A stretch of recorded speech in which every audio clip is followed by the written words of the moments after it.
வணக்கம் நேர்களே, ஆர்ஜே சுதா பேசுறேன். தமிழ் சுவையோட ஹோஸ்ட் அண்ட் ஃபவுண்டர். இது வந்து international women's day episode, international women's day series கூட சொல்லலாம், விமென்ஸ் ஹிஸ்டரி மந்த் கூட சொல்லலாம்.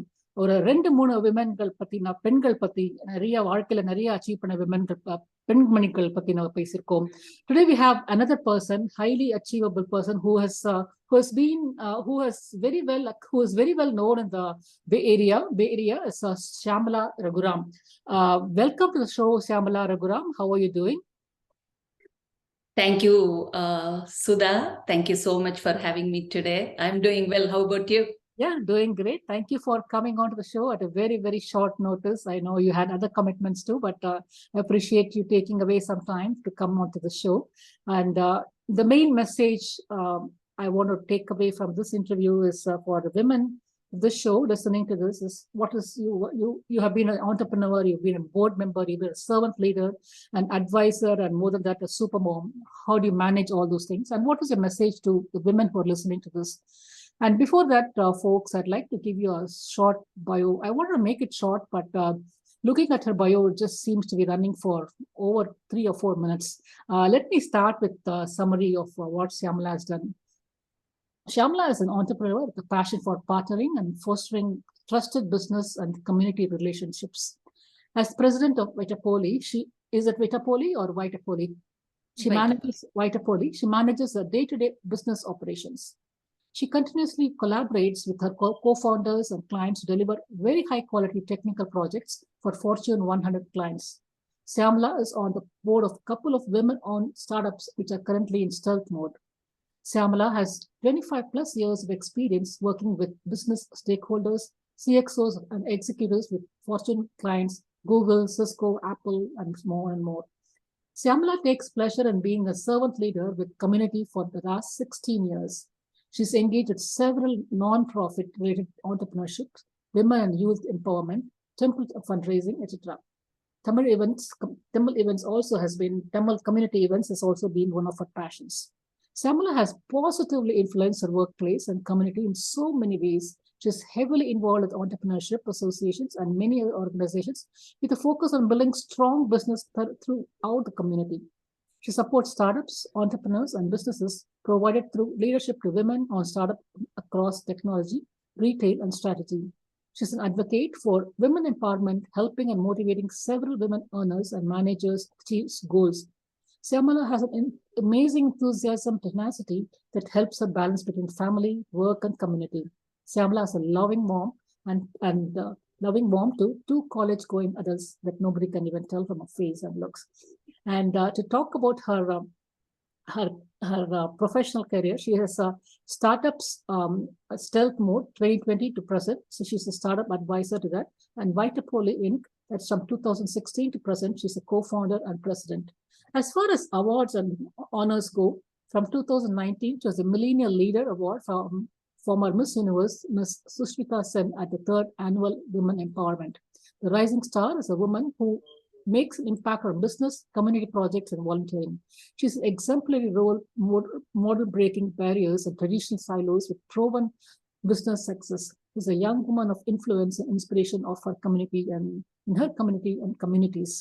And as far as community involvements are concerned, she's been part of the BATS, which is Bharati Tamil Sangam, from 2018 to present, and American Tamil Entrepreneurs Association, that is where I met her first, from 2017 to 2018. And she's a very active member of the Concord Shiva Murugan Temple from 2016 to present. And she's part of the International Tamil Academy, California Tamil Academy, from 2017 to 2020. That's about 13 years. And other community activities is Bay Area Tamil Mandram and Bay Area Fine Arts. That's a long list, Syamala.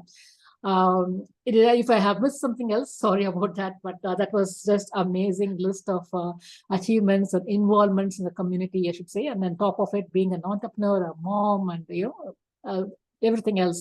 Tell us about your journey as a professional woman, with so much said about your professional and community involvement as a software entrepreneur and as a social champion that uses your voice and soft skills to empower women and children. Where did it all begin? Were you an employee before and then transition into an entrepreneur? How did it all begin?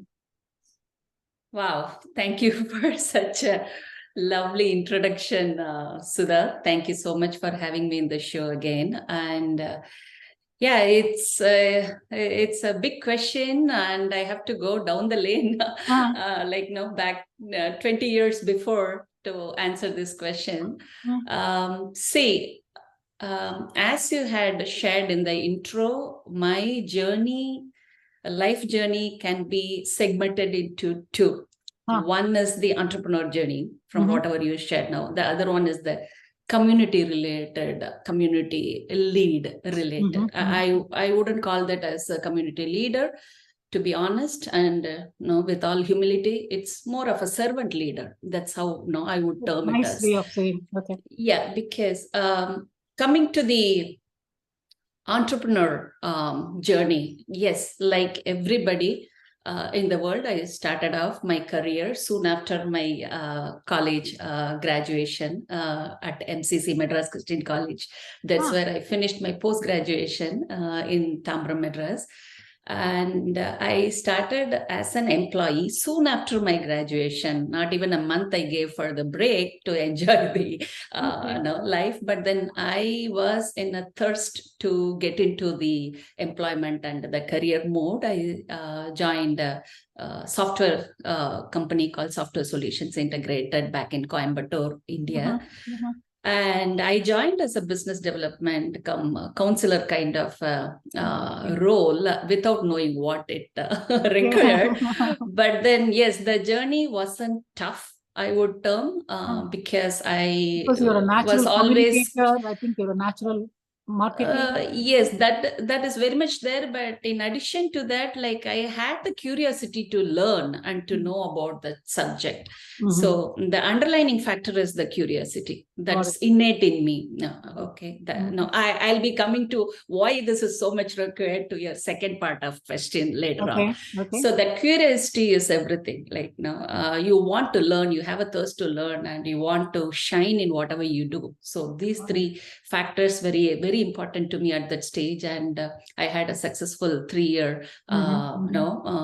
career over there, wherein I made a turnaround and I overachieved on the targets and all, which Wow. was very well received by the management as well. Very nice. But after the 3 year stint with Software Solution Integrated, because of my marriage, I had to move to US. That's when Uh-huh. my second chapter back in 1998 started. Okay. And as you very well know, and everybody knows, like those days, like we come on a dependent visa. Student visa. Mhm.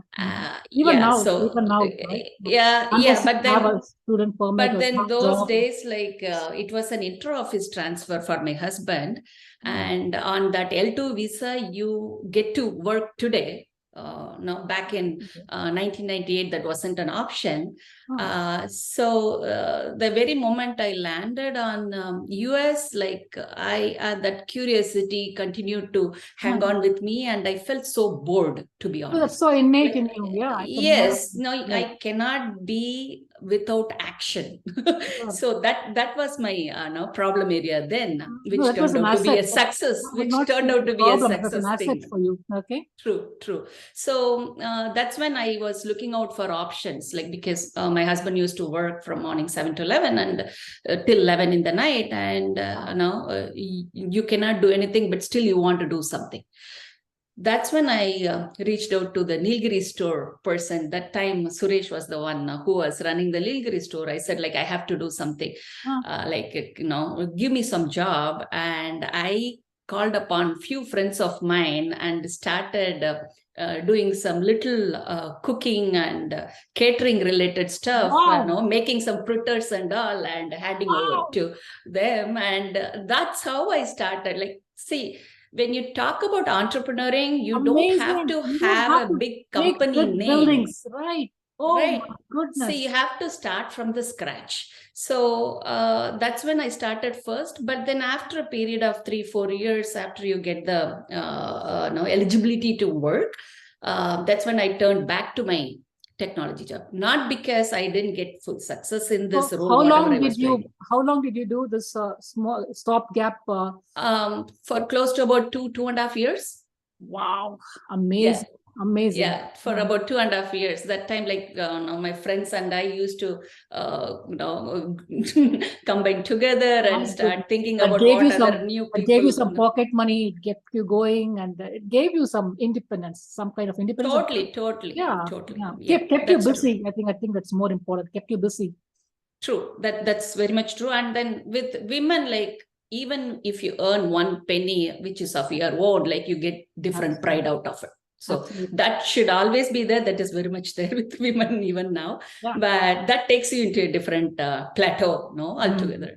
So I turned back to the technical jobs, like with multiple consulting technology companies. I have served from different companies, technology Source, and then eTouch, and Cognizant, and all, from technical recruiting to recruiting manager to director operations, multiple roles, but then it was never fulfilling. At one point, like, I was constantly looking to go up the ladder, like, what's next for me? What's next? Because I get that saturation after I learn something. Okay, what next after this? How do I equip myself to learn more and to learn about the other facets that the peers or the managers are doing? So on that context, like, I reached a stage after 16 years of my functional career in a technology company. I reached a stage when I was serving in Cognizant, a saturation, in the sense, okay, I am toiling for more than 14 hours, 15 hours in a day for a company, just for a salary, and of course for other incentives related benefits. But when I am acting as the leader or the SME for that particular area, why can't I elevate and look at doing something of my own, okay, to realize my potential. Right. So when that curiosity of you starts thinking more inward, to look at, okay, what is your maximum stretch possible? Okay, that's when that entrepreneurial goal sets in. What is your maximum stretch possible, considering the situation you're in? By then, I'm guessing you had children. So how much can I stretch myself within these limitations? Am I correct?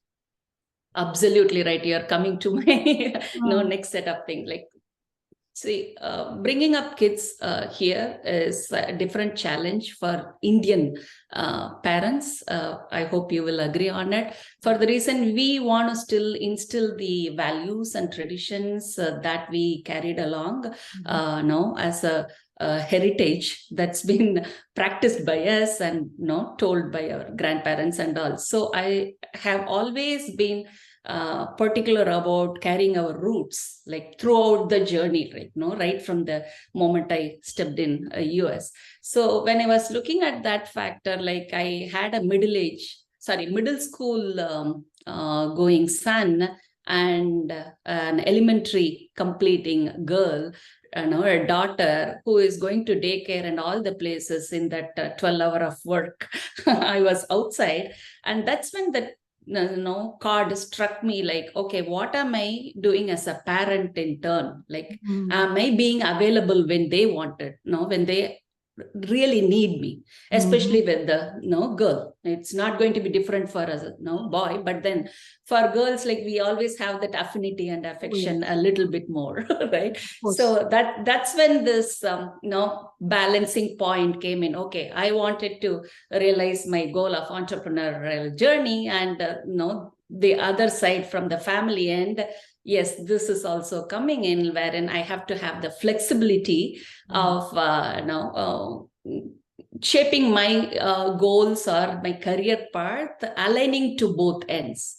That's when I thought, okay, reach out to the acquaintances and the network and see what is best, that is there for you in the entrepreneurial journey. So I have told you, like, I am coming with a functional background in a technology company. So my core strength has been in the functional role on the technology areas. So why not we start up a company of our own? That's when I reached out to two strong assets of mine who are the current partners in my VitaPoly company as well, Asian guys who are very strong in the technical area.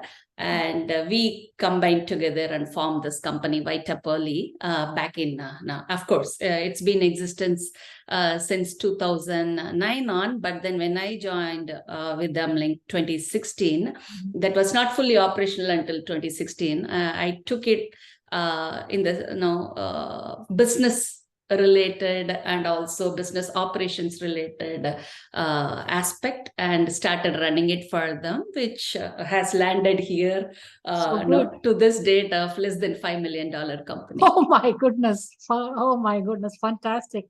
Fantastic. So maybe I should ask you a little bit more about VitaPoly. What do they do? Is it like a services company, product company? What do you do? Yeah, VitaPoly is predominantly a product engineering services company, focusing on our own products, that is into their networking and gamification side. So we do serve top Fortune 100 clients, few of them, not all, few of the Fortune 100 clients, and implement in the sense like our products for their software services. Okay, good. So pretty much on the networking and the gamification space. Very good, very good.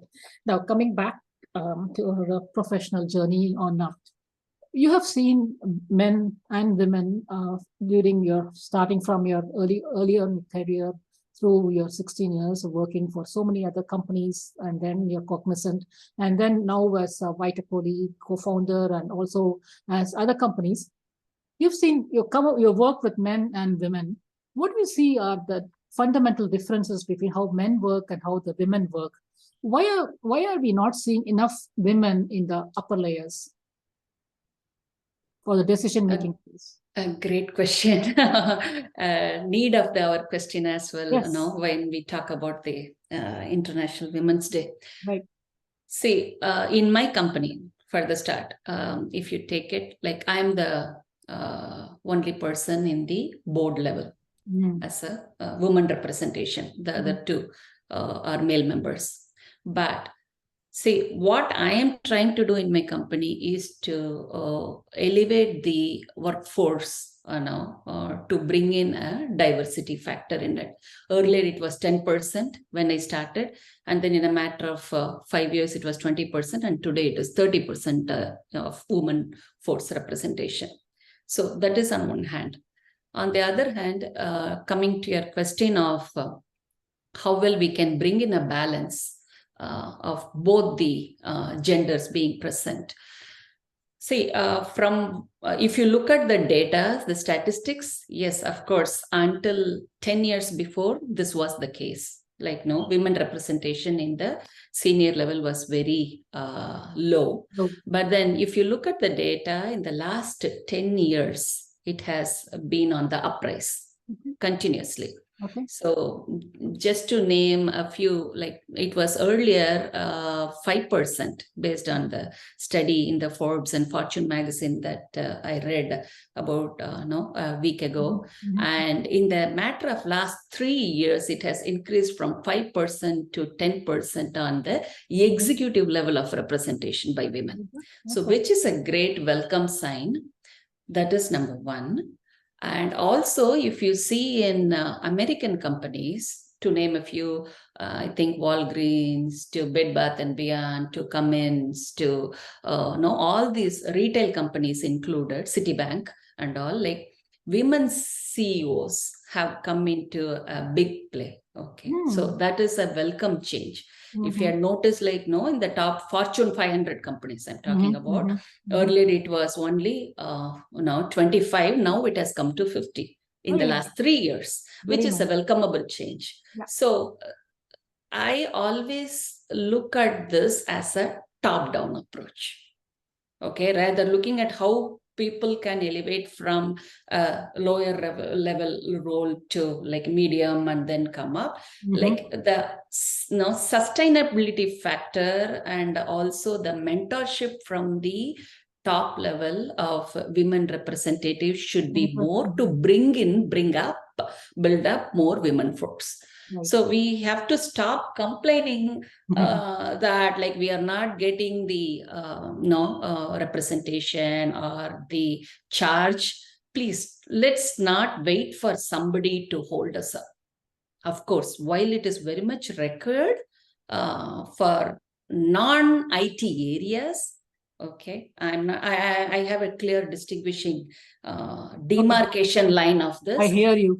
Within technical, technology areas, yeah, we are well educated. We have a talent to tap on. We know what we are talking. So it's high time for us to look for a sponsor or a mentor within an organization and to follow up with them and to bother them on what our next career step is going to be within that organization. So the sponsorship and mentorship within the organization is a key factor. And coming to non-IT fields, yes, I see a lot of women in these small to medium business area who are not known outside. See, especially when you talk about Asian women, like, if you come out and see the data, the numbers are going up, but that's not enough. That's why we are talking on the International Women's Day. Right. That's not enough. We have to only see how we can now come up to a group to find out like what we can do, how we can enable the network to grow further. So that would be my answer to this question of the women-men representation. Stop complaining, start looking at avenues and ways to look for mentorship. Yeah, look for mentorship. Yeah, very well said. Very well said. You are naturally inquisitive. You constantly wanted to innovate. You constantly were looking out to do something, break free or whatever. And then you eventually found a way from Nilgiris to become an entrepreneur, a small time entrepreneur, but at the same time, definitely an entrepreneur. You etched a name for yourself and eventually it helped you in the long run. What is your advice for women who are at present holding a 9-to-5 job and then eventually want to become an entrepreneur someday? Yeah, it's hard. It's hard because a 9-to-5 job gives you a guaranteed income. It gives you insurance, it gives you medical benefits and everything else. But then once you become an entrepreneur, you're letting so many things go and you're putting a lot of things under risk, especially in this special job market. Having a job itself it's a big thing now. Now you let go of the job and there was a big walkout lately. And then now if the company lets you go with just a simple compensation, you have to, if you want to, is it a good time to start an enterprise? Is it just time to just look out for another job? That doesn't seem to be a right time to look out. There doesn't seem to be a right time to start something of your own. What's your advice for women for such women? Is it the right time to start something of their own or to look for a new job? Absolutely. I agree with you on this point on, we shouldn't wait for the right time. Yeah. Of course, when people say that, yes, the right time at the right place, yeah, that does count it, but in a different matter altogether. But when it comes to being an entrepreneur or to start an entrepreneur journey, let's not wait for the people to say like where or when we should begin. No, that's how I would like to start. See, as I told you earlier, that you are in a 9-to-5 job. Okay. First of all, are you contented with your job? How good is your satisfaction? Are you self-satisfied with your job? That would be my first question. If you are very much satisfied with what you're doing and elating the job, yeah, very good, because we need employees as well at some point. But when it comes to women, I always tell them that, you have a talent. Each of us have a USP within ourselves. Like each of us are different in our own ways. Okay. When it comes to women folk, I'm saying. So try to tap that talent. Try to find out that strength area of yours. Okay. So 9-to-5, if it's sounding good to you, great. If you want to align and go in that path, good. Nobody is disturbing you. But if you are not contented with your job, if you are looking to go the next mile ahead, if you are looking to find a path ahead in that entrepreneurial journey, yes, your starting point is the point when you are awakening, to start that goal of realizing that entrepreneurship. So first tap the talent of yours, your strength area, because I am not a techie, but I am running a product engineering services in the technology area. How is it possible is only because I started to connect the dots. And also the key thing here is updating yourself and finding ways to learn on what is required to take that next step forward. So you are talking about 9 to 5. What happens to the morning 6 to 8 and then 6 to evening 10 would be my next question. Yes, please, let's not lose the job by thinking or dreaming about our entrepreneurship goals. But what are we doing in the first 3 hours? Because if you are dreaming of being an entrepreneur, the dream has to be with you, kill you every day until you start that position. So what happened to that big dream of yours? If you really have a big dream, then you will put all your efforts into it, in finding the network contact or trying to reach that contact somehow or the other. Let's not be afraid of the cold connects. That is not something, Sudha. Yeah, let's not have things happen to you, but you go after things. That's what you're saying. Yes. If you're looking at something, and cold connects is something which everybody are scared of. No, like if you want something, you have to take that step forward. So we have that step forward possible if you are allocating the time towards it. Fantastic. Quick, in 30 seconds, what is your message for International Women's Day to women of the world? I do have a lot of messages, but with all humbleness and with all due respect to everybody here, as you rightly said, women are great in multitasking. Women have the capacity to achieve what they aspire for. And let's stop looking for role models and constantly dream of role models. Rather, you have everything in you to be the role model that you want.